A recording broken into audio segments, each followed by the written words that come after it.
फागुन के 3 4 रे, होरी खेलो मनारे। फागुन के 3 4,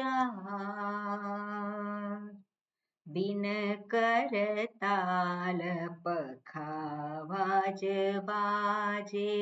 बिन करताल पखावाज बाजे, अनहद की झनकार रे। होरी खेलो मनारे, फागुन के 3 4।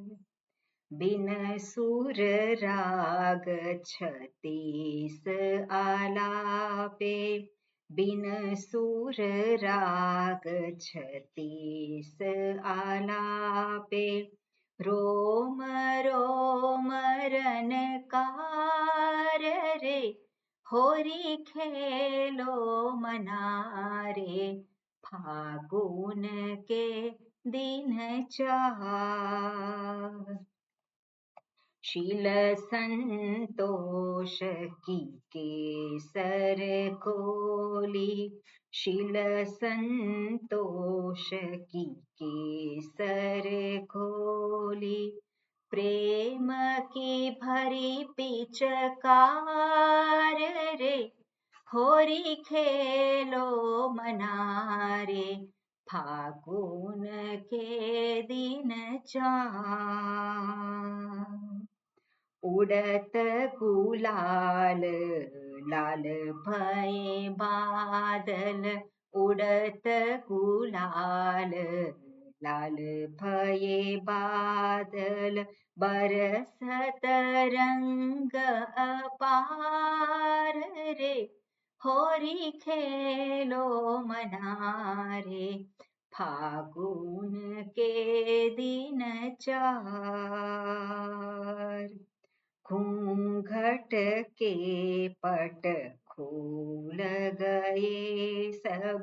घूंघट के पट खोल गए सब, लोक लाज सब डार रे।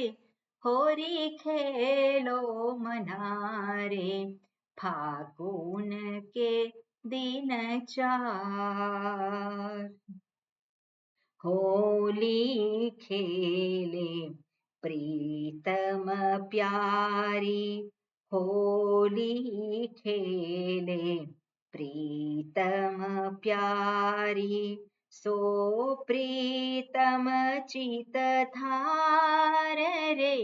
होरी खेलो मनारे, फागुन के 3 4। मीरा के प्रभु गिरिधर नागर, चरण कमल बलिहार रे। होरी खेलो मनारे, फागुन के 3 4 रे। होरी खेलो मनारे, फागुन के 3 4। ओम हरि ओम श्री गुरुभ्यो नमः। हरि ओम। ओम सहना भवतु, सहनौ भुनक्तु, सह वीर्यं करवावहै। तेजस्विनावधीतमस्तु मा विद्विषावहै। ओम शांति शांति शांतिः। शंकरं शंकराचार्यं केशवं बादरायणं, सूत्रभाष्यकृतौ वन्दे भगवन्तौ पुनः पुनः। ईश्वरो गुरुरात्मेति मूर्तिभेदविभागिने, व्योमवद्व्याप्तदेहाय दक्षिणामूर्तये नमः। दयाकरं दयाकारं दान्तं धर्मप्रवर्तकं, प्रणमामि दयानन्दं मदाचार्यवरं परम्। ओके मंगलाचरण रेखा। ओम नमो ભગવતે વૈવસ્વતાય મૃત્યવે બ્રહ્મ વિદ્યાચાર્યાય નચિકેતસે ચ. ત્રીજો અને ચોથો મંત્ર. ઊર્ધ્વં પ્રાણમુન્નયતિ અપાનં પ્રત્યગસ્યતિ મધ્યે વામનમાસીનં વિશ્વે દેવા ઉપાસતે અસ્ય વિશ્રંસમાનસ્ય શરીરસ્થસ્ય દેહિનઃ દેહાદ્વિમુચ્યમાનસ્ય કિમત્ર પરિશિષ્યતે એતદ્વૈતત. સરસ. આપણે જોઈ રહ્યા હતા કે આત્મદર્શન માટે કોઈક ને કોઈક નિર્દેશની આવશ્યકતા છે, કોઈક ને કોઈક આલમની, કોઈક લિંગની આવશ્યકતા છે. અને અહીંયા જે દર્શાવ્યું છે કેવી રીતે જાણી શકાય, તો આપણા જ શરીરનો આધાર લઈને દર્શાવે છે કે શરીરમાં જે પ્રાણ અને અપાનની જે ક્રિયા ચાલી રહી છે એ જેને કારણે, એટલા માટે કહ્યું મધ્ય વામનમ આસીનમ વિશ્વે દેવા ઉપાસતે. વિશ્વે દેવા એટલે વિશ્વ દેવા કયા છે અહીંયા? દેવતાઓ, ઇન્દ્રિયો રૂપી દેવતાઓ છે. અને ઇન્દ્રિયો રૂપી દેવતાઓ જેને માટે બધું કરે છે. અને એ કોણ છે? તો કે એ જે હું. અને હું જ્યારે કહીએ છીએ ત્યારે બે પ્રકારના હું, બરાબર ને? આપણે એ રીતે આપણે લેવું પડે. હું એટલે બે છે. હવે બે છે ખરેખર હું બે નથી, હું તો એક જ છે, પણ એક બની બેઠેલો હું છે. આપણે કેવું પડે એક બની બેઠેલો. તો બની બેઠેલો હું જે છે એને બધું જોઈએ છે અને એ બધાની પાસે કામ કરાવડાવે છે. એટલે પેલો રાજા હોય અને એક જગ્યાએ બેઠો હોય અને પછી કે આ લાવો, આ લાવો, આ લાવો, એવી રીતે બની બેઠેલો હું એને બધું જોઈએ છે. કેમ જોઈએ છે? કારણ કે પોતાને અપૂર્ણ જુએ છે, પોતાને અધૂરો જુએ છે. એટલે પૂર્ણ થવા માટે બધું જ એને બધું જોઈએ છે. પણ ગમે તેટલું એ ભેગું કરે, ગમે તેટલું ભોગવે, છતાં પણ એ પૂર્ણ થઈ શકે. એટલે એને પૂર્ણ થવા માટે શું કરવું પડે? જાણવું પડે. જે હું ખરેખર છે એને જાણવો પડે. અને એને જાણવા માટે શું કરવું પડે? તો કે આ બની બેઠેલો છે એનો ત્યાગ કરવો પડે. બની બેઠેલો છે એનો ત્યાગ કરવો પડે. અને બની બેઠેલો છે એનો ત્યાગ કેવી રીતે થઈ શકે? તો જેવી રીતે બની બેઠેલો ઊભો થયો છે એને આધારે એનો ત્યાગ થઈ શકે. જે બની બેઠેલો ઊભો થયો છે કેવી રીતે?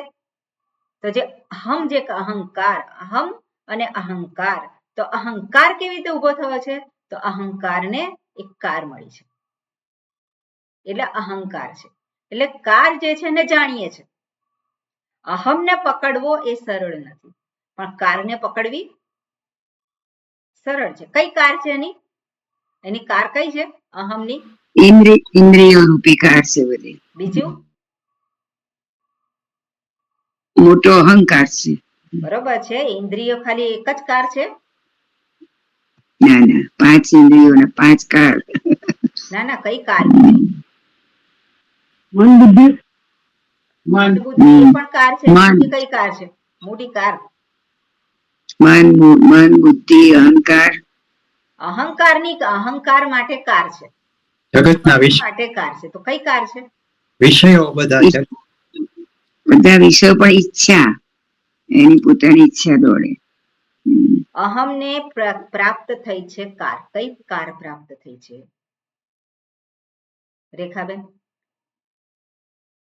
બરોબર, ઇન્દ્રિયો બરોબર છે, મન બુદ્ધિ બરોબર છે, કઈક રહી જાય છે એટલા માટે કહું છું.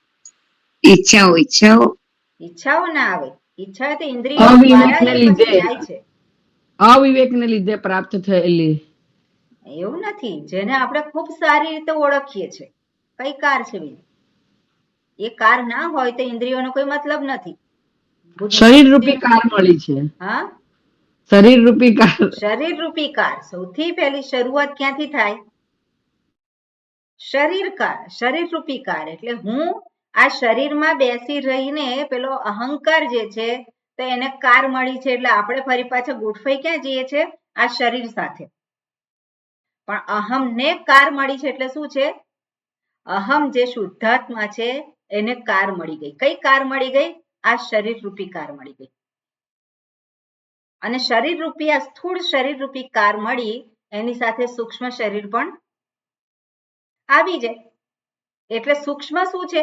ઇન્દ્રિયો છે, પ્રાણ છે, મન છે, બુદ્ધિ છે, એ પણ કાર આવી ગઈ. એટલે કાર્ય કરણ સંઘાત જેને કહેવામાં આવે છે એ અહમને માટેની કાર છે. આગળ રથરૂપક કલ્પના પણ આવી હતી, એમાં પણ શું દર્શાવ્યું હતું? આ બધી કાર જ. એટલે અહંકાર એટલે કયું? તો અહંકાર એટલે શરૂઆત ક્યાંથી થાય?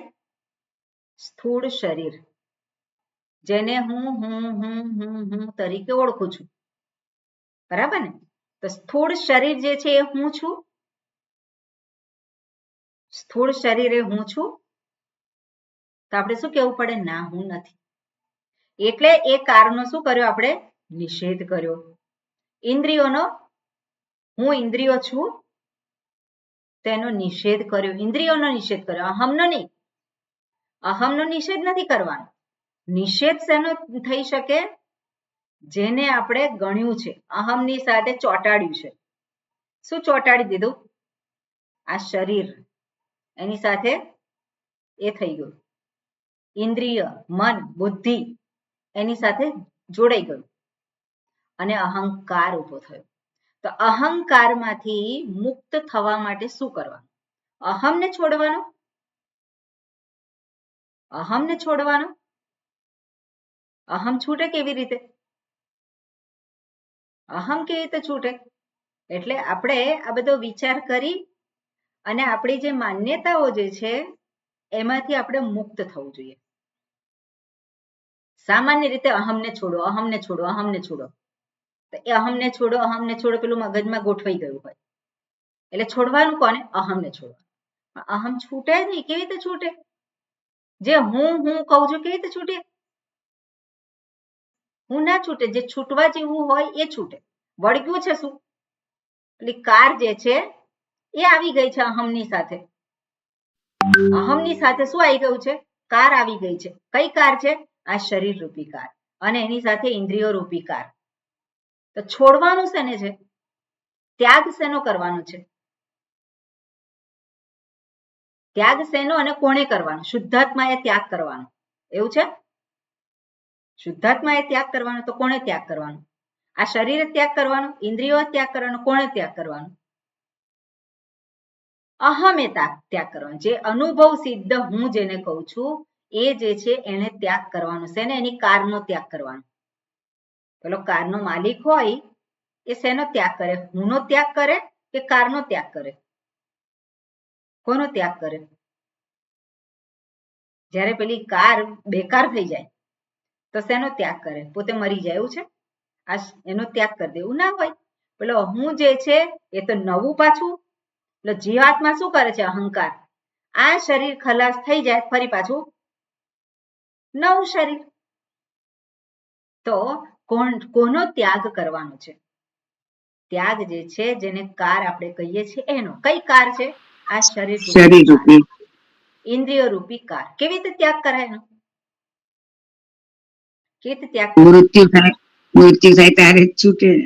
મૃત્યુ થાય ત્યારે જ છૂટે. એ તો એટલે મૃત્યુ થયા પછી જ મુક્તિ થાય. એના પહેલા તો મુક્તિ થાય નહીં. મનથી છોડી દેવાનું. પણ મનથી એટલે શું? પણ સ્વરૂપને જાણીને ઈશ્વરને ભાવના કરવાની. હું શરીર નથી એ જડ બે સલાક મગજમાં રહેવું જોઈએ. હું શરીર નથી પણ એ વસ્તુને આપણે ભાવના કરવાની અને એ આપણે એ શું કહેવાય? એક માન્યતા ઊભી કરવાની. હું શરીર નથી, હું એ શરીર નથી, હું શરીર નથી. એવું છે? જડ બે સલાક અંદર મનમાં ઘૂસી ગયું. હું શરીર નથી, હું શરીર નથી. આ તો કેવું છે? પેલા પોપટની જેમ વાર્તા આવે છે એમાં કે પોપટનો એ જે છે એમાં પેલો એક શિકારી જે છે એ જંગલમાં આવે છે અને પછી બધા પોપટ ને બધા જે હોય એને એ પેલું ઝાડ નાખે અને પછી એને લઈ જાય એમાં એ કરીને. તો એ બધા પોપટ હતા એમાં એક વૃદ્ધ પોપટ અને એને પછી એ જોતો હોય અને પછી એને બધાને શિખામણ આપી કે શિકારી આવશે, ઝાડ ફેલાવશે, ચેતતા રહેજો. શિકારી આવશે, ઝાડ ફેલાવશે, ચેતતા રહેજો. એટલે બધાએ એ મંત્ર ગાવાનું ચાલુ કર્યું. એટલે શિકારી આવ્યો, ઝાડ ફેલાઈ, બધા પકડી ગયા અંદર, અને છતાં પણ એ ગાણું ચાલુ હતું. શિકારી આવશે, ઝાડ ફેલાવશે, ચેતતા રહેજો. હવે એ જે બુદ્ધિ અંતર્ગત, મન અંતર્ગત કોઈક માન્યતા, એને સમજણ ના હોય એમાં. તો સમજણ ના હોય તો એ મનમાં જે માન્યતા રૂપે હોય તો એ કોઈ કામ કરે નહીં. એટલે શું કરવાનું હોય? સમજવાનું હોય. બરાબર? સમજદારી, વિવેક. વિવેક કરીએ એ કોઈ માન્યતા ઊભી થતી નથી, પણ વિવેક કરીએ એટલે માન્યતામાંથી છુટકારો થાય છે. ખરું કે નહીં? વિવેક કરીએ ત્યાં આપણી જે માન્યતા હોય એમાંથી છુટકારો થાય. જે આપણે માનતા હતા એમાંથી છુટકારો થાય. આ શરીરને હું તરીકે ગણું છું, વિવેક કરું. શેનો વિવેક કરવાનો છે? હું અને કાર. હું અને કાર બે ભેગા થઈ ગયા છે, અહંકાર. તો ત્યાં વિવેક કરવાનો છે. કયો વિવેક કરવાનો? હું અને કાર બંને જુદા છે. હું કાર છું કે કાર હું છું? બંને તદ્દન જુદા છે. અને હકીકત છે કે નહીં? આ જે હકીકત છે એને ધારણ કરવાની છે, માનવાનું નથી આપણે. એટલે મનમાં ભાવના નથી કરવાની, મનમાં કોઈ માન્યતા ઊભી નથી કરવાની. શાસ્ત્ર આપણને નવી માન્યતા ઊભી કરવાનું નથી કહેતા. શાસ્ત્ર આપણને વિવેક કરવાનું કહે છે. અને વિવેક કરે ત્યારે જ આપણે શું થાય છે? એ જ વખતે બંને જુદા જાણે છે. હું શરીર નથી, તે ભાવના કરવાની છે ત્યાં, કે માની લેવાનું છે હું શરીર નથી. એ સ્ટેટમેન્ટ જે છે, શાસ્ત્ર જ્યારે કહેતા હોય ન ઇતિ ન ઇતિ ન ઇતિ, તું શરીર નથી, તે માન્યતા છે? હું શરીર કે હકીકત છે? એ હકીકત છે ને? તો હકીકત જે હોય તે હકીકત એ માન્યતા ના કહેવાય. એટલે મનમાં આપણે એવું સ્થાપિત કરી દેવાનું હું શરીર નથી, એવું ના હોય. હું શરીર નથી is A statement of fact. ક્યારે છે? મનમાં જ્યારે એ ભાવના હોય ત્યારે છે. મનમાં એ ભાવના ના હોય તો ના હોય ફેક્ટ. એવું છે? એ સત્ય નથી. એને મનની સાથે શું લેવા દેવા? જે હકીકત હોય એને મનની સાથે શું લેવા દેવા? એટલે આ જે કાર જે છે એ કાર હું નથી. એ જે વિવેક કર્યો એ શું થયું? પેલો હુંનું પ્રાગટ્ય. શરીર નથી, ઇન્દ્રિયો નથી, મન નથી, બુદ્ધિ નથી. જે કંઈ નથી એ બધાનું શું કર્યું મેં? વિવેક કરી અને દૂર કર્યું. કેમ હું નથી? તો ગઈકાલે આપણે જોયું હતું, જડ છે, એ વિકારી છે, એ ભૌતિક છે. ગઈકાલે જોયું હતું ને આપણે. તો આ બધા જે છે લોજિક આપે શાસ્ત્ર, યુક્તિઓ દર્શાવે. એને આધારે આપણે શોધી નાખવાનું છે કે હું આ નથી. તો હું કોણ છું? હું નથી એવું તો રહેતું નથી. આ બધા જ્યારે એને આપણે નિષેધ કરીએ ત્યારે કોણ રહે છે? અહંકાર રહે છે કે અહમ રહે છે? ત્યારે કોણ રહે? અહંકાર રહે કે અહમ રહે? દુષ્યંતભાઈ? અહમ રહે. એટલે અહમ જે છે તે અહંકાર બની ગયો. એટલે આપણે કહીએ છીએ બની બેઠેલો. પણ બની બેઠેલો કઈ રીતે છે? એને કાર મળી ગઈ. તો એ કાર જે છે એનો આપણે નિષેધ કરી શકીએ. અહંકારમાં અહમનો નિષેધ કરી શકીએ આપણે? અહમનો નિષેધ ના. એ તો હું પોતે છું જ. એને કાર મળી છે. એટલે અહમને છોડવાનું કે કારને છોડવાની? હવે કહો. કારને છોડવાની. કારને છોડવાની. કેવી રીતે કારને છોડવાની? મરી જવાનું માટે. વિવેક ના આપણે નિત્ય અનિત્ય નો વિવેક કરીને આપણા મનને સમજાવીને એટલે કરવાનું આપણે છે. વિચાર કરવાનો છે. શેનો વિચાર કરવાનો છે? આ કાર જે છે એ જડ છે. આ કાર કેવી છે? જડ છે. આ કાર જે છે પંચ મહાભૂતમાંથી ઊભી થયેલી છે. એટલે કેવી છે? અનિત્ય છે, જડ છે, એમાં વિકાર છે. અને હુંમાં વિકાર છે? હુંમાં વિકાર ના હોઈ શકે. જો હુંમાં વિકાર હોવ તો શરીર જેવો થઈ ગયો, બરાબર ને? પણ કોને એવો એ છે અનુભવ કે હું જે છે હું વિકારી, હું અનિત્ય. જે વિકારી હોય એ અનિત્ય હોય, જે વિકારી હોય એ જડ હોય. કોને એવો અનુભવ છે હું જડ છું, હું અનિત્ય છું? એટલે આ પ્રમાણે આપણે વિવેક કરી અને જાણવાનું છે. સાચી સમજદારી હુંના સંદર્ભમાં આપણે ઊભી કરવાની છે. એટલે જ્યારે અહીંયા કહેતા હોય કે આજે વિશ્વે દેવા ઉપાસતે, ઇન્દ્રિયો બધી એની ઉપાસના કરે છે. તો ઇન્દ્રિયો એ શું છે? ઉપાસના કોની કરે છે? અહમની કે અહંકારની? કોની ઉપાસના કરે છે? અહંકારની કરે. અહંકારની ઉપાસના કરે છે. કારણ કે અહંકાર અધૂરો છે, એને બધું જોઈએ છે. કેમ જોઈએ છે? કેમ જોઈએ છે? પોતાના સ્વરૂપને જાણતો નથી. તો સ્વરૂપને જાણવા માટે અહમ જે છે શુદ્ધાત્મા છે એને સ્વરૂપને જાણવાનું કે અહંકારે સ્વરૂપને જાણવાનું? કોણે જાણવાનું? અહંકારે જાણવાની કઈ જરૂર? અહંકારને જાણવાનું. અહંકારે જાણવાનું છે. કારણ કે પોતે પોતાને કેવો જુએ છે? અધૂરો જુએ છે. ખરેખર છે કેવો? પૂર્ણ છે, પણ છતાં પણ અધૂરો જુએ છે. કેમ જુએ છે? એ કારની સાથે બેસી ગયો છે, તેને શું કરવાનું છે? કારણ કે આ જે કાર આપણે કહીએ છીએ શરીર, ઇન્દ્રિય, મન, બુદ્ધિ એ મર્યાદિત છે. એનાથી ક્યારેય પેલો અહંકાર પૂર્ણ ના થઈ શકે. ગમે તેટલું એને પુષ્ટિ આપે પેલા અહંકારને આ શરીર ઇન્દ્રિય દ્વારા, પણ એની પોતાની મર્યાદા છે. કેટલું આપી શકે એને તુષ્ટિ માટે શું શું આપી શકે? એટલે આપણે જોઈએ છે કે પેલો ધનવાન હોય અને ધનવાનને કેટલું ધન હોય તે એ પુષ્ટ થાય, એ તુષ્ટ થાય. કેટલું ધન જોઈએ એને સંતોષ થાય ખરો? એને સંતોષ ના થાય. એટલે પેલો અહંકાર છે ક્યારેય સંતોષ પામવાનો નથી. એને ગમે તેટલું આપીએ છતાં પણ એ કેવો રહેવાનો છે?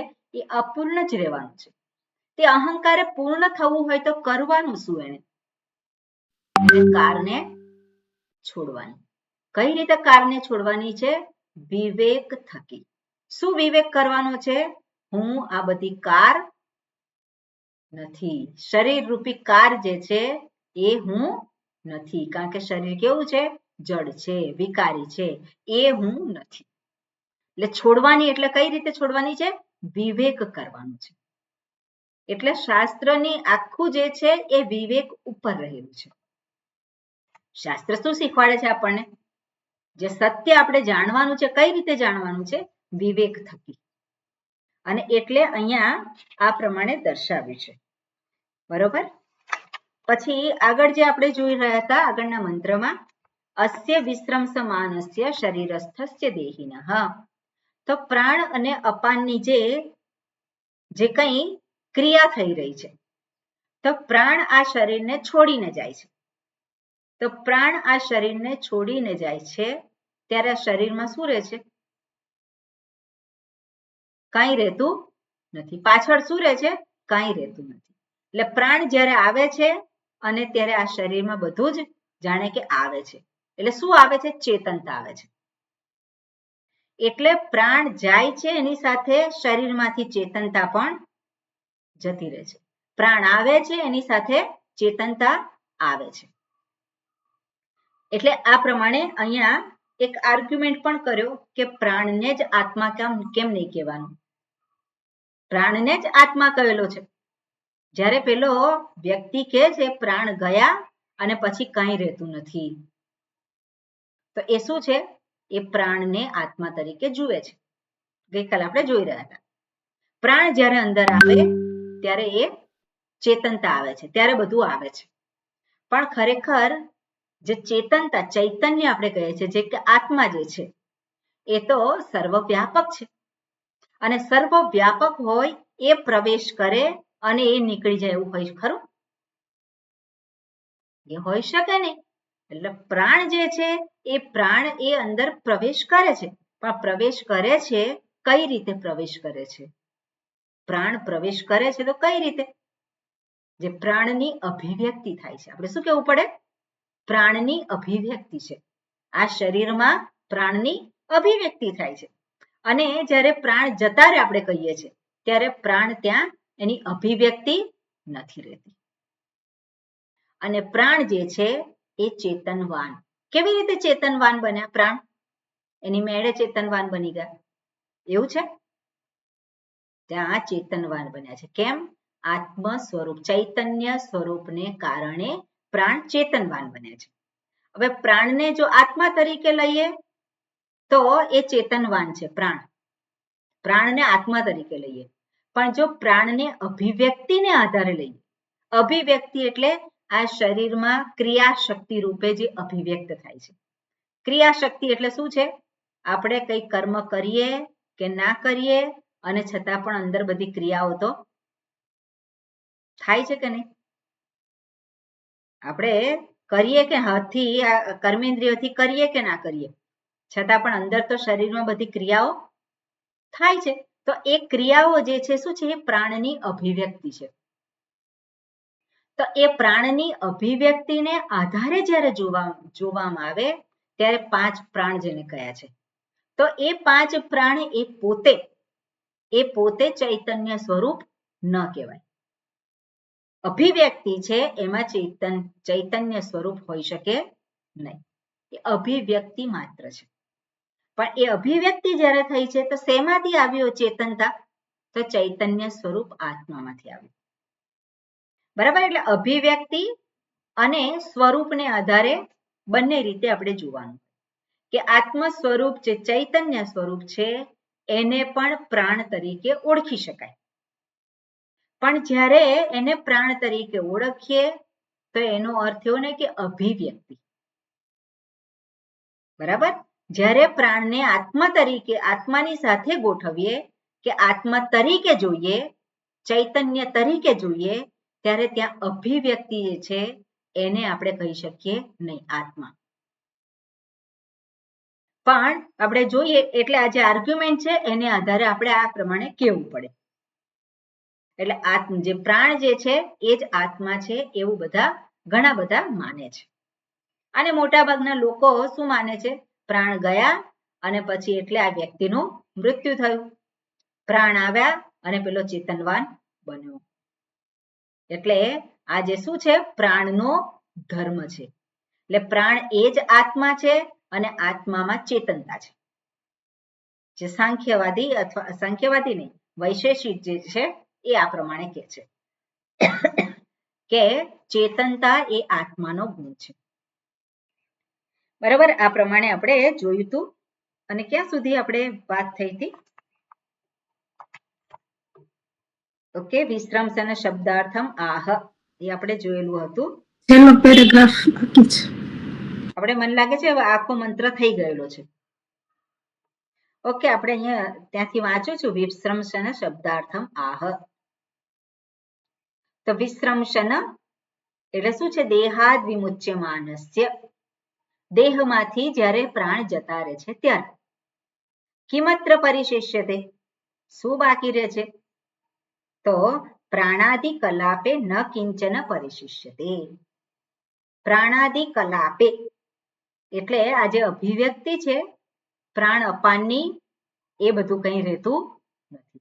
પ્રાણ જતા રહ્યા એટલે આ બધી જે ક્રિયા જે થઈ રહી છે એ બધી ત્યાંથી જતી રહી, નિવૃત્ત થઈ ગઈ. એટલે પ્રાણાદિ કલાપે ન કિંચન પરિશિષ્યતે. ઓકે, પછી આગળ કયું છે? અત્ર દેહે. અત્ર દેહે એટલે આ શરીરમાં પુરસ્વામિનઃ વિદ્રવણી. પુરસ્વામી આ જે શરીર છે એ નગરી છે અને નગરીનો સ્વામી જ્યારે રહ્યો નહીં ત્યાંથી છૂટી ગયો, ભાગી ગયો. તો વિદ્રવણે ઇવ પુરવાસીનામ, જેવી રીતે રાજા ન રહ્યો તો પછી બધા રફે દફે થઈ ગયા, જ્યાં જવું હોય ત્યાં બધા જતા રહ્યા. ઇવ પુરવાસીનામ યસ્ય આત્મનઃ અપગમે ક્ષણમાત્રાત કાર્યકરણ કલાપરૂપમ. ક્ષણમાત્રાત, જે ક્ષણે પેલા પ્રાણ જતા રહે છે એ જ ક્ષણે ક્ષણમાત્રાત કાર્યકરણ કલાપરૂપમ. કાર્યકરણ એટલે શું છે? સ્થૂળ શરીર અને સૂક્ષ્મ શરીર રૂપી સંઘાત. કલાપ એટલે સંઘાત, એટલે આ સ્થૂળ શરીર અને સૂક્ષ્મ શરીર રૂપી જે સંઘાત છે, કલાપરૂપમ, જેને આ પ્રાપ્ત થયું છે. સર્વમ ઇદમ, આ બધું જ શું થાય છે? હતબલમ વિધ્વસ્તમ ભવતી, એનું સામર્થ્ય બધું ભણાઈ જાય છે. હતબલમ અને વિધ્વસ્તમ ભવતી. વિધ્વસ્તમ ભવતી એટલે હવે એ કોઈ રીતે અંદર કઈ કાર્ય કરે છે એવું રહ્યું નહીં. એ બધા શું છે? હવે નિવૃત્ત થઈ ગયા. અને નિવૃત્ત થઈ ગયા એને શું કહેવાય? વિનષ્ટમ ભવતી. એટલે મરી ગયો ક્યારે કહે છે? કોઈ ચેતનતા દેખાતી નથી, કોઈ કાર્ય અંદર થતું દેખાતું નથી, એટલે શું થયું? એ વિનષ્ટમ ભવતી. આની અંદર જ્યાં સુધી કાર્ય થતું હોય ત્યાં સુધી લોકો એને સાચવે. આ શરીરમાં જ્યાં સુધી કાર્ય, પેલું કહેવાય ને કે action is expression of life. જીવન જેને કહીએ છે શું છે? કોઈક ને કોઈક કાર્ય થતું હોય અને જ્યારે આ કાર્ય કરવાનું બંધ કરી દે, એટલે સ્વામીજી કહેતા હોય કે અહીંયા કાર્ય બંધ થઈ જાય એટલે બીજા કાર્યવાન થાય. શેને માટે? હવે આને કાઢો. એટલે કાર્ય એટલે શું છે? વિનષ્ટમ ભવતી. એને કહેવાય શું છે? આ ગયા, મૃત્યુ પામ્યા. અને સહ અન્ય સિદ્ધ આત્મા, એના દ્વારા શું કહેવા માંગે છે? એના દ્વારા કહેવા માંગે છે એ જ કે જે પેલો ગયો છે એ જુદો છે, અહીંયા જે રહ્યો નહીં. હવે અહીંયા રહ્યો નહીં એટલે એ ગયો. તો ગયો એટલે રહ્યો કે નહીં? ગયો એ રહ્યો કે નહીં? જો ગયો એ રહ્યો નહીં તો પછી આની સાથે જ એ પણ સમાપ્ત થઈ ગયો. પણ આપણે શું કહે છે? ના, પ્રાણ ગયા. ગયા એટલે શું? રહ્યા. પ્રાણ ગયા એટલે શું છે? એ રહ્યો કે નહીં? પ્રાણે શરીરને છોડ્યું, પ્રાણે શરીરને છોડ્યું. હા, પણ પ્રાણ ગયા. પ્રાણ આપણે કયા શરીર છોડ્યું તો પ્રાણ રહ્યા કે નહીં?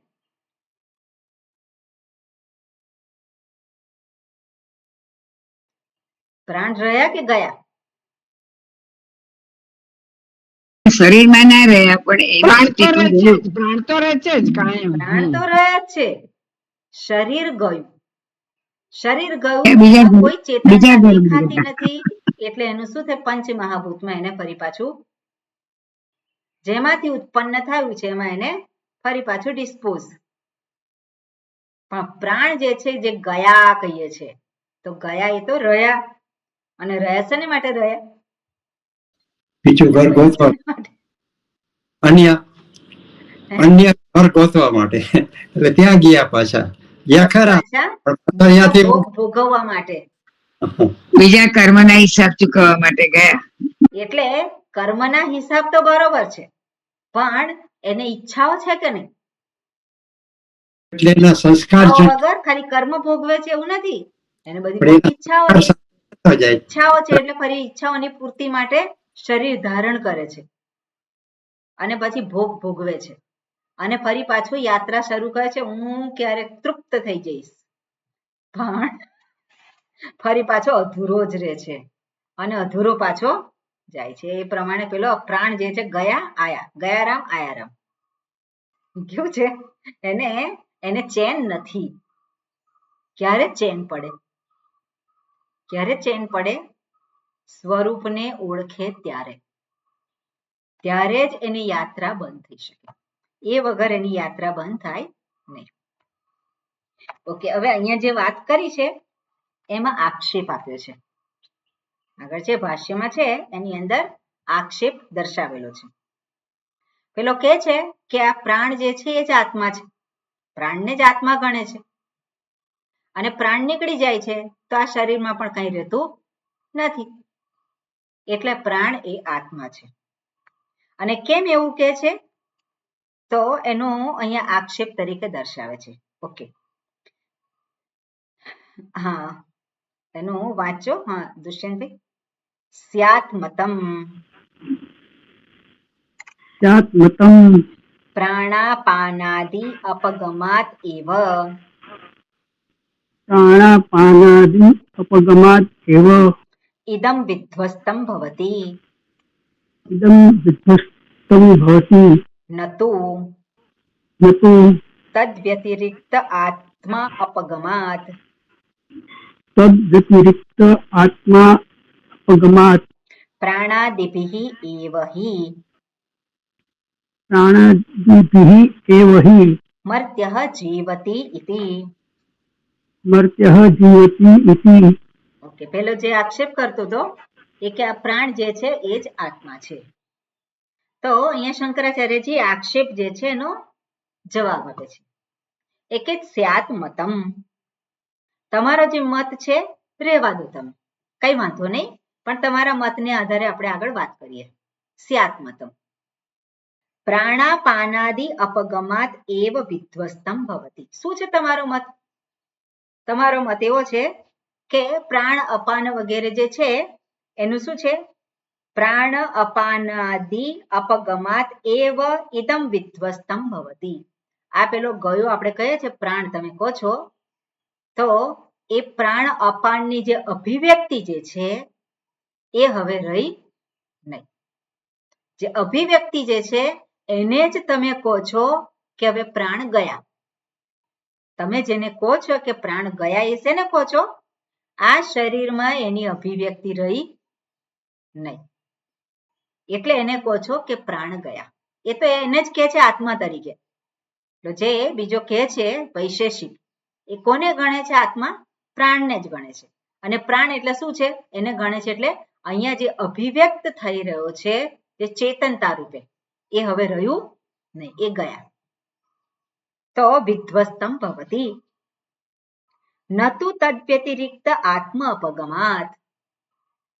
તમે જે કહો છો કે આત્મા ત્યાંથી જતો રહ્યો, એવું નથી. શું ગયું છે? પ્રાણ ગયા છે. અને કયા પ્રાણ ગયા છે? તો કે અભિવ્યક્ત થઈ રહેલા હતા એ અભિવ્યક્તિ હવે રહી નહીં, એટલે એ પ્રાણ જતા રહ્યા. આત્મા ગયો એવું નથી. એટલે એનો અર્થ છે કે આત્મા ચેતનવાન છે એવું નહીં. પ્રાણને એ પોતે આત્મા ગણે છે, પણ અહીંયા શું કહે છે? પ્રાણ જ ચેતનવાન છે અને એ ચેતનતા અભિવ્યક્ત થાય છે જ્યારે શરીરમાં છે. પણ શરીરમાંથી અભિવ્યક્ત ના થયા એટલે પ્રાણ ત્યાંથી જતા રહ્યા. ત્યાંથી જતા રહ્યા તો પ્રાણનું શું થયું? પ્રાણનું શું થયું? એટલે કે છે પ્રાણ જે છે અહીંયા શું કહે છે? વિધ્વસ્તમ ભવતિ નતુ તદ્વ્યતિરિક્ત આત્મ અપગમાત. એટલે પ્રાણ જ ગયા છે પણ આત્મા ત્યાંથી ગયો નથી. ઓકે, પ્રાણાદિભિઃ એવ હિ મર્ત્યઃ જીવતિ. એટલે પ્રાણ વગેરે છે એને આધારે જ પેલો મર્ત્ય જે પેલો કે છે જે આ શરીરધારી એ જ જીવે છે, આત્માને આધારે નહીં. તમે આત્મા કહો છો કે આત્મા છે એટલા માટે આ શરીરમાં ચેતનતા છે. આ શરીરમાં ચેતનતા છે કેમ? કારણ કે આત્મ ચૈતન્ય છે. આપણે જે વેદાંત શાસ્ત્રમાં જે વાત કરે છે આત્મ ચૈતન્ય સર્વત્ર છે. આત્મ ચૈતન્ય જે સર્વત્ર છે એ અંતઃકરણ પ્રતિબિંબિત કરે છે. અંતઃકરણ અંતર્ગત બુદ્ધિ જે છે એ પણ ચેતનવાન બને છે અને બુદ્ધિ ચેતનવાન બની અંતઃકરણ ચેતનવાન બન્યું અને પરિણામે એ પ્રાણ પણ ચેતનવાન બન્યા, ઇન્દ્રિયો ચેતનવાન બની અને શરીર પણ ચેતનવાન બન્યું. એટલે શું છે? અભિવ્યક્ત થાય છે. એટલે ચેતનતા અભિવ્યક્ત થાય છે કોને કારણે? આત્મ ચૈતન્યને કારણે. હવે પેલો કે છે આત્માને અહીંયા વચ્ચે લાવવાની જરૂર શું છે? પ્રાણ જે છે એ જ પૂરતા છે. જ્યારે પ્રાણ છે આ શરીરમાં તો તમને ચેતનતા દેખાય છે અને પ્રાણ જતા રહ્યા તો ચેતનતા રહી નહીં ત્યાં. તો તમારે આત્માને ત્યાં સુધી લાંબા થવાની શું જરૂર છે? પ્રાણને જ રાખો કે પ્રાણ ચેતનવાન છે અને ચેતનતાની અભિવ્યક્તિ જતી રહે. એટલે પ્રાણ જે છે એ શું છે? એ પ્રાણ જ આત્મા છે. એટલે તમે લાંબુ ના કરો, આત્મા સુધી ચેતનતાને લંબાવો નહીં, તમે પ્રાણ સુધી જ જાઓ. એટલે એને કહે છે કે આ તમે કહો છો એ ગુરુ દોષ છે. હવે લાઘવ દોષ અને ગુરુ દોષ. લાઘવ દોષ કહેતા, ગુરુ દોષ કરતા પણ લાઘવ. તો લાઘવ એટલે શું છે? થોડામાં પત્તું હોય તો લાંબુ થવાની શું જરૂર છે? થોડામાં જો કામ થઈ જતું હોય તો વધારે લાંબા થવાની શું આવશ્યકતા? એટલે કે પ્રાણ જે છે આપણે જોઈએ જ છે કે આ પ્રાણ ગયા, કહીએ છે કે નહીં આપણે આ પ્રાણ ગયા? તો પ્રાણ જે છે એ જ ચેતનવાન છે. તો તમે આત્મ ચૈતન્યને કેમ લાવો છો? આત્માનું અહીંયા કોઈ કામ નથી, એવો જે છે આક્ષેપ કરે તો, અને એના જવાબ રૂપે અહીંયા એ દર્શાવે છે. શંકરાચાર્યજી કહે છે કે હા, તમે કહો છો કે આજે પ્રાણાપાનાદિ આ બધી જે અભિવ્યક્તિ છે એ રહેતી નથી, એટલે પ્રાણ ગયા. એટલે અહીંયા ચેતનતા આમાંથી નીકળી ગઈ. એ કોનામાં ચેતનતા છે? પ્રાણાદિમાં છે. એટલે તમે કહો છો કે એના સિવાય તદ વ્યતિરિક્ત આત્મા નાસ્તિ, એના સિવાય આત્મા એવું કોઈ છે નહીં. જે ચૈતન્ય સ્વરૂપ આત્માને અહીંયા લાવવાની જરૂર નથી, એવું તમે કહો છો. તો એના સંદર્ભમાં હવે વાત કરે છે. સમાધાન શું કહે છે? ન એતદ અસ્તિ. ઓકે, વાંચવાનું છે આપણે, બરોબર રેખાબેન? ન એતદ અસ્તિ, ન એતદ અસ્તિ, આ પ્રમાણે નથી. એટલે એનું સમાધાન આગળના મંત્રમાં આપે છે. શું કહે છે? ન પ્રાણેન ના પાનેન મર્ત્યો જીવતિ કશ્ચન. ન પ્રાણેન ના પાનેન મર્ત્યો જીવતિ કશ્ચન. ઇતરેણ તુ જીવન્તિ યસ્મિન્નેતાવુપાશ્રિતૌ. ઇતરેણ તુ જીવન્તિ યસ્મિન્નેતાવુપાશ્રિતૌ. બરોબર. એટલે અહીંયા હવે આગળના મંત્રમાં કહે છે એનું સમાધાન. ન પ્રાણીન ન અપાનીન. બરાબર? પેલું શું છે? ન પ્રાણી એટલે પ્રાણથી નહીં, પ્રાણ વડે નહીં. ન અપાનેન તૃતીયા વિભક્તિ છે, અપાન દ્વારા નહીં. મર્ત્ય જીવતિ કશ્ચન. મર્ત્ય એટલે શું છે? જે પેલો મનુષ્ય. મનુષ્ય એટલે જે મર્ત્ય કહેવાય, મનુષ્ય જે કેવો છે? મર્ત્ય. તો મર્ત્ય જીવતિ, જીવતિ એટલે જીવે છે. કશ્ચન, કશ્ચન મર્ત્ય, કોઈક જેવો છે જે મનુષ્ય એ જીવે છે. કશ્ચન તો શેને કારણે જીવે છે? ઇતરેણ તુ જીવંતિ. ન પ્રાણેન ન અપાનેન. જે પ્રાણ અને અપાન દ્વારા જીવતો નથી, પણ કોના દ્વારા જીવે છે? ઇતરેણ જીવંતિ. ઇતર એટલે બીજો કોઈક છે, એ બીજા કોઈક દ્વારા એ જીવે છે. યસ્મિન એતૌ ઉપાશ્રિતૌ. યસ્મિન જેમાં, એતૌ એતૌ શું છે? પ્રાણ અપાનૌ. બંને આ જે છે પ્રાણ અપાનની વાત કરો છો, એ પ્રાણ અને અપાન બંને જેને આશ્રિત છે. ઉપાશ્રિતૌ, જેને આશ્રિત છે એના દ્વારા એ જીવે છે. એટલે પેલો જ્યારે કહે છે કે પ્રાણથી જ તમારે કામ ચાલી જાય છે, આત્મા સુધી જવાની શું જરૂર છે? તો અહીંયા શ્રુતિ કહે છે. શ્રુતિ શું કહે છે? એટલે આ વાક્ય જ્યારે હોય ત્યારે જેને શ્રુતિમાં શ્રદ્ધા છે એ આ વસ્તુ જોવાનું છે. જેને શ્રુતિમાં શ્રદ્ધા નથી એ તો પોતાની બુદ્ધિને આધારે જ વિચારવાનું છે, અને કહે છે કે અનુભવ સિદ્ધ આપણે જોઈએ છે આ પ્રાણ ગયા અને પ્રાણ આયા, એમાં તો એટલું જ પૂરતું છે. પ્રાણને કારણે જ બધું છે, પ્રાણ નથી તો કઈ નથી. એટલે કયા પ્રાણ? પણ પ્રાણ જે અભિવ્યક્ત થાય છે એને જે જુએ છે. જુએ છે કોને? જે અભિવ્યક્ત થાય છે. કયા અભિવ્યક્ત છે? પ્રાણ, અપાન, વ્યાન, ઉદાન, સમાન, જે અંદર ક્રિયા સતત કરી રહ્યા છે, અને ક્રિયા બંધ થઈ ગઈ એટલે પ્રાણ ત્યાંથી ગયા. એટલે પ્રાણ જ મહત્વના છે, પણ એવું નથી. હકીકત શું છે? આ પ્રાણ અપાનની ક્રિયા પણ જેને આશ્રિત છે. શેને આશ્રિત છે? હુંને આશ્રિત છે, આત્માને આશ્રિત છે, ચૈતન્યને આશ્રિત છે. જે ચૈતન્ય ન હોય તો આ પ્રાણ અપાન પણ કંઈ કરી શકે નહીં. એટલે એ શ્રુતિ દર્શાવે છે કે એની પાછળ શું હકીકત છે. બરોબર. હવે શું કહે છે? ન પ્રાણેન ન અપાનેન મર્ત્ય જીવતી કશ્ચન. એટલે જે પ્રાણ અપાનની ક્રિયા છે એમાં ચેતનતા છે, એ ચેતનતા એની મેળે એનામાં આવી નથી, પણ એ ચેતનતા એનામાં આવી છે. કોઈક એને ચેતનતા પ્રદાન કરે છે, અને કોઈક એટલે કોણ છે? એ આત્મા સ્વરૂપ જે છે, ચૈતન્ય સ્વરૂપ, એ જ ત્યાં ચેતનતા પ્રદાન કરે છે. ચેતનતા પ્રદાન કરે છે. આ ઇન્દ્રિયો બધી એ પોતાના કાર્યમાં જોડાવા માટે સમર્થ બને છે. પ્રાણ પોતાના કાર્યમાં જોડાવા માટે સમર્થ બને છે. એટલે એ ચેતન જે છે કેવું છે? આ બધું પ્રાણ અપાન જે કઈ ક્રિયાઓ, જે ચેતનતા બધી જે થઈ રહી છે, જે ક્રિયા થઈ રહી છે, એ જે છે એનાથી જુદો છે. આગળ દરેક વખતે દર્શાવ્યું કે જે છે જે કંઈ થઈ રહ્યું છે એનાથી કેવો છે? એ જુદો છે, અન્ય છે. એટલે જે કાર્યકરણ સંઘાતમાં જે કંઈ થઈ રહ્યું છે, જે કંઈ ક્રિયાઓ થઈ રહી છે, એ કોને માટે થઈ રહી છે? કોઈક એવો છે એને માટે થઈ રહી છે. કોઈક એવો છે એને કારણે એ પોતે ક્રિયા કરવા માટે સમર્થ બને છે. એટલે ઇતરેણ તું જીવંતી, એની જીવંતી જીવન છે કોને કારણે છે? તો હુંનું જીવન છે કોને કારણે છે? હુંનું જીવન ચૈતન્ય સ્વરૂપને કારણે છે. બરોબર. હું કયો હું?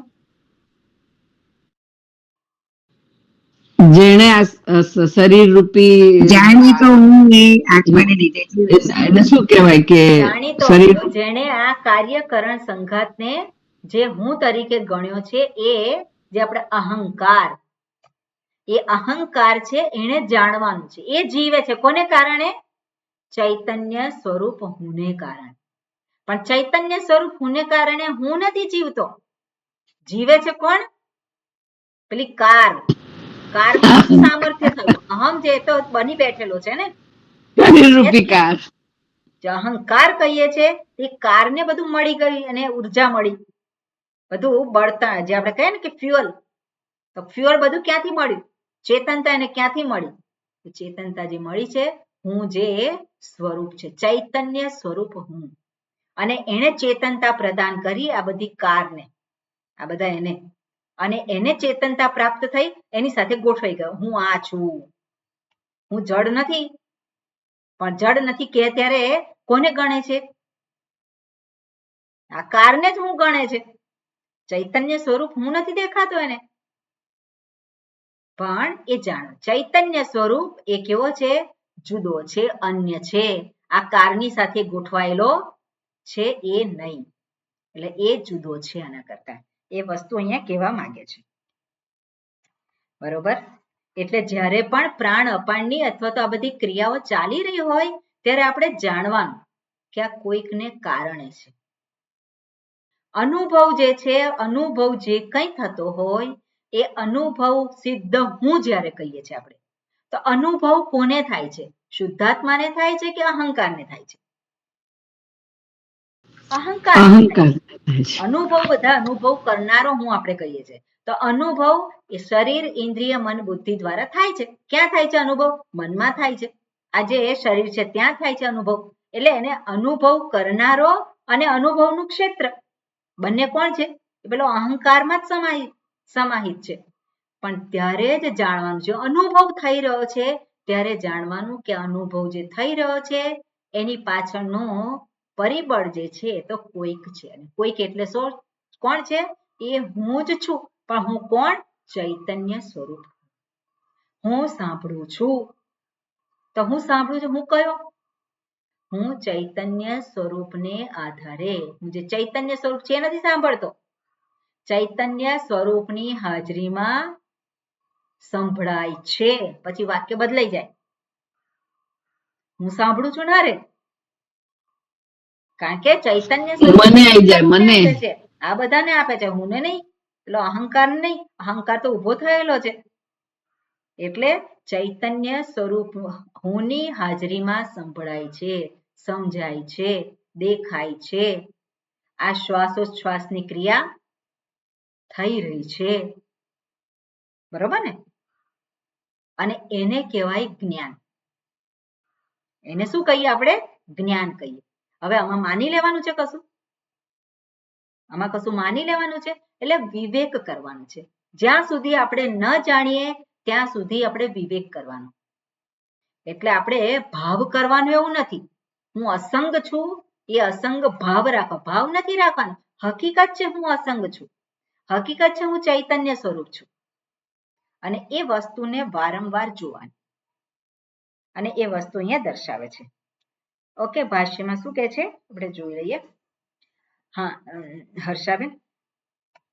ન પ્રાણેન ન પ્રાણેન ન અપાનેન ન અપાનેન ચક્ષુરાદિના વા ચક્ષુરાદિના વા મર્ત્યઃ મનુષ્યઃ મર્ત્ય મનુષ્યઃ દેહવાન દેહવાન કશ્ચન જીવતી કશ્ચન જીવતિ ન કઃ અપી જીવતી ન કઃ અપી જીવતિ નહિ એષામ નહિ હેષાં પરાર્થાનામ પરાર્થાનાં સંહત્યકારિત્વાત સંહત્યકારિત્વાत् જીવન હેતુત્વમ ઉપપદ્યતે.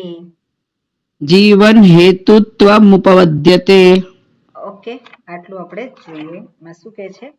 ન પ્રાણેન ન અપાનેન, પ્રાણ દ્વારા નહીં, અપાન દ્વારા નહીં. ન ચક્ષુરાદિના, એટલે પ્રાણ, અપાન અને ચક્ષુરાદિ એટલે સૂક્ષ્મ શરીર આપણે કહી શકીએ. સૂક્ષ્મ શરીર વડે વા મર્ત્યઃ, મર્ત્યઃ શબ્દનો અર્થ શું આપ્યો? મનુષ્ય. મનુષ્ય જે છે ન પ્રાણેન ન અપાનેન ન ચક્ષુરાદિના, મનુષ્ય જે છે એને શું કહે છે? દેહવાન. દેહ અસ્ય અસ્તિ, દેહવત મતુ પ્રત્યે એટલે દેહવાન. અને દેહવાન કશ્ચન જીવતી. કશ્ચન, કશ્ચન જે છે કહ ચન, ચન પ્રત્યય છે અને અવ્યય બનાવે છે. અને કિમ શબ્દના જુદા જુદા રૂપ સાથે બને. તો કિમ શબ્દની જે વિભક્તિ પ્રત્યય લાગી અને બધા રૂપ બને. કયા બને? પુલ્લિંગમાં કહ, કૌ, કે, કમ, કે, કાન, કૈહી, કયા, આ બધા જે છે રૂપ બને. અને એની સાથે ચન પ્રત્યય લગાવે. તો કહ એ કયું છે? પ્રથમા વિભક્તિ એકવચન. એટલે કહ એટલે કોઈક, કોઈક મનુષ્ય. કોઈક મનુષ્ય જે છે દેહવાન જે છે જીવતી. જીવતી એટલે જીવે છે. મનુષ્ય જીવતી. કઈ રીતે? ન પ્રાણેન ન અપાનેન ન ચક્ષુરાદિના. એટલે કોઈક જીવે છે એ પ્રાણ થકી, અપાન થકી એવી રીતે જીવતો નથી. કઈ રીતે જીવે છે? ઇતરેણ તુ જીવંતી. કોઈક એવો છે અને એ કોણ છે? ચૈતન્ય સ્વરૂપ, એને કારણે એ જીવે છે. એટલે આગળ શું? ન કહ અપી જીવતી, કોઈ પણ આને કારણે જીવતો નથી. પ્રાણ અપાન જે છે એ મુખ્ય પરિબળ નથી. જીવન માટેનું મુખ્ય પરિબળ એ પ્રાણ અપાન, વ્યાન ઉદાન, આજે અંદર જે અભિવ્યક્ત થઈ છે ક્રિયાશક્તિ એ નથી. પણ શું છે? કોઈક એવો ચેતનવાન જે છે, ચૈતન્ય સ્વરૂપ છે, એને કારણે એ જીવે છે. અને એ કોણ છે? એ પ્રાણ અપાન નહીં, પણ હું છું. બરોબર? નહીં એષામ પરાર્થાનામ, અહીંયા કારણ આપે છે. હિ એટલે કારણ કે, ન એષામ પરાર્થાનામ. હવે પરાર્થાનામ જ્યારે બીજાને માટે, સંહત્યકારિત્વાત, આજે સંઘાત છે, જે કાર્ય કરણ સંઘાત કહીએ છીએ. તો પ્રાણ, અપાન, ઇન્દ્રિયો અને બધું આવી જાય સ્થૂળ શરીર, એને શું કહીએ છીએ આપણે? સંઘાત કહીએ છીએ. અને જે સંઘાત હોય એ હંમેશા બીજા કોઈકને માટે હોય. આપણે જોયું સંઘાતત્વાત પરાર્થત્વમ. સંઘાત જે પણ હોય એ બીજા કોકને માટે હોય. કાર જે છે એ સંઘાત છે. કારમાં બધું અનેક વસ્તુઓ છે, પણ એ કાર એ પોતાને માટે છે? કાર એ પોતાને માટે નથી. કાર કોને માટે છે? કાર જેને માટે છે એ કારથી જુદો છે. એ જ રીતે આ કાર્યકરણ સંઘાત છે, જે અંતર્ગત પ્રાણ, અપાન બધું જ આવી જાય. તો એ આખો સંઘાત છે એ કેવો છે? તો કે એ સંઘાત કોઈકને માટે છે. અને કોઈક એટલે કોણ છે? એ હુંને માટે છે. નહીં એષામ પરાર્થાનામ સંહત્યકારિત્વાત જીવન હેતુત્વમ ઉપપદ્યતે. જીવન હેતુત્વમ જે ઉપપદ્યતે, જીવનનો હેતુ બને છે, એ પ્રાપ્ત થાય છે, એ કોણ છે? કોને કારણે? તો એ આ કાર્યકરણ સંઘાતથી જે જુદો છે એને માટે છે. આ જીવન જે આપણે કહે જીવન છે એટલે શું છે? જીવે છે. જીવન એટલે શું છે? જીવે છે. અને જીવે છે એ જ દર્શાવે છે જીવન. અને જીવતો નથી એટલે શું થાય? હવે જીવન છે, જીવતો નથી આપણે કહીએ તો જીવન છે ખરું? ત્યાં જીવન નથી. એટલે જ્યારે જીવન છે, જીવે છે, ત્યારે એ શું છે? આ શરીર, ઇન્દ્રિય, મન, બુદ્ધિથી યુક્ત છે. એને એ જીવે છે. ત્યાં શું છે? લાઈફ છે. લાઈવ છે, આપણે કે જીવન છે. તો એ જે છે એ કોને માટે છે? આ સંઘાત હોવાને કારણે એ પોતાને માટે નથી, પરંતુ એ બીજા કોઈકને માટે છે. બરાબર? એટલે એ કારણ દર્શાવ્યું કે પ્રાણ, અપાન જે છે પોતાને માટે નથી કરતા, પણ કોને માટે કરે છે? બીજાને માટે. અને એનું અહીંયા આર્ગ્યુમેન્ટ આપ્યો.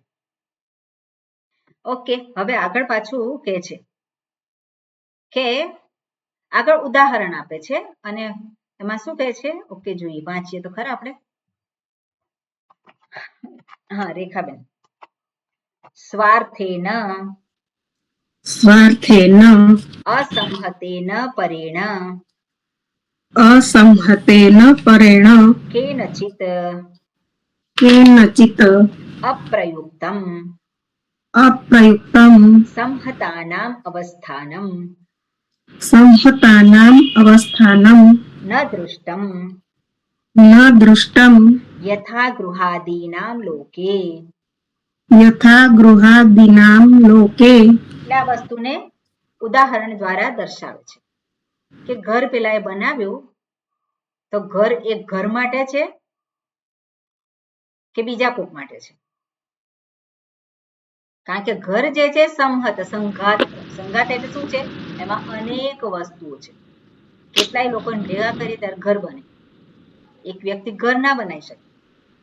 બરાબર ને? ઘર બનાવવું હોય તો એ સરળ નથી. એમાં અનેક લોકોની જરૂર પડે. અને એટલે અનેક વસ્તુઓ જે છે એમાં. અને પછી એ ઘર બન્યું, તૈયાર થઈ ગયું. કોને માટે? ઘર માટે. એવું છે? ઘર માટે એવું છે? નથી. ઘરમાં રહેનારને માટે ઘર છે. એ જ રીતે આ પ્રાણાદિ બધા છે અંદર, કોને માટે છે? પોતાને માટે? પોતાને માટે. કોને માટે છે? જીવ માટે, આત્મા માટે. જીવ માટે. પણ એ જીવ જે છે એ ચેતનવાન છે? જીવ ચેતનવાન દેખાય છે. એ ચેતનવાન, એ ચૈતન્ય સ્વરૂપ છે એવું કહી શકીએ? જીવ ચૈતન્ય સ્વરૂપ છે? જીવ ચૈતન્ય સ્વરૂપ નથી. પેલો હું ચૈતન્ય સ્વરૂપ નથી, અહંકાર. ચૈતન્ય સ્વરૂપ હું છે ખરો, પણ અહંકાર એ નહીં. ચૈતન્ય, અહંકાર તો આ બધા ચેતનતા જે છે દેખાય છે એને કારણે પોતાને ચેતન કહે છે. પણ ચૈતન્ય સ્વરૂપ હું જે છે એને કારણે આ બધું ચેતનવાન દેખાય છે. અને આ બધું ચેતનવાન જે છે કોને માટે છે? એ કોઈક બીજાને માટે. એ પોતાને માટે નથી. એટલે પેલો અહંકાર છે એને માટે છે. આપણે જોયું આગળ. પણ એની પાછળ અહંકાર જે છે એ એની પાછળ સત્ય શું છે? ચેતનતા કોની છે? ચેતનતા આમાં જે આવી છે એ ચેતનતા ચૈતન્ય સ્વરૂપને કારણે આવી છે. અને એ ચૈતન્ય સ્વરૂપને ઓળખવાનું છે. એટલે સંઘાત જે છે આપણે હંમેશા યાદ રાખવાનું કે કે સંઘાત હંમેશા બીજા કોઈકને માટે હોય, પોતાને માટે હોય. એ પોતે પોતાને માટે હોય નહીં. આંખ જે છે તો આંખ એ પોતે પોતાને માટે છે. આંખ જુએ છે અને સંતુષ્ટ થાય છે. કોણ સંતુષ્ટ થાય છે? તો આંખ એ પોતે પોતાને માટે નથી જોતી. શ્રવણ કરે છે, આ શ્રોત્રેન્દ્રિય એ પોતાને માટે નથી શ્રવણ કરતી. કોણ છે? એ કોઈક બીજો છે. એટલે ઇતરેણ તો જીવન, બીજા કોઈકને માટે એ બધા જ કાર્ય કરી રહ્યા છે. અને એ વસ્તુ અહીંયા દર્શાવે છે, જેને આપણે આગળ પછી જોઈશું. હવે કાલે ધૂળેટી છે એટલે મને લાગે ક્લાસ નહીં રાખીએ, કે રાખીએ? કારણ કે આજે ઓછા લોકો આવ્યા છે એટલે કંઈક ને કંઈક તો પ્રોગ્રામ હશે જ. ના અત્યારે શું હોળી પ્રગટવાની હોય ને એટલે બધા દર્શન કરવા જ ગયા હોય ને પાછું. એટલા માટે હવે આવતીકાલે નહીં રાખે. અને કાલે શું બધા ઘરમાં બધાના ઘરે ફેમિલી મેમ્બર્સ બધા બહુ હોય, ક્લાસ મળે ના મળે. હા એટલે આવતીકાલ નહીં રાખીએ આપણે, પરમ દિવસે પછી સંસ્કૃતનો ક્લાસ હશે પછી નેક્સ્ટ. પણ સંસ્કૃતનો ક્લાસમાં તો નહીં વાંધો આવે ને? ધૂળેટી કાલે છે ને? હા ધૂળેટી તો કાલે છે. બસ તો પછી પરમ દિવસે તો વાંધો નહીં આવે સંસ્કૃતના ક્લાસ માટે. બરોબર ને દુષ્યંતભાઈ? ઓકે, બસ આટલું રાખીએ. ઓમ પૂર્ણમદ પૂર્ણમિદં પૂર્ણાત પૂર્ણમુદચ્યતે પૂર્ણસ્ય પૂર્ણમાદાય પૂર્ણમેવાવશિષ્યતે. ઓમ શાંતિ શાંતિ શાંતિ. હરિ ઓમ શ્રી ગુરુભ્યો નમઃ. હરિ ઓમ. હરિઓમ બધાને હરિઓમ. હરિ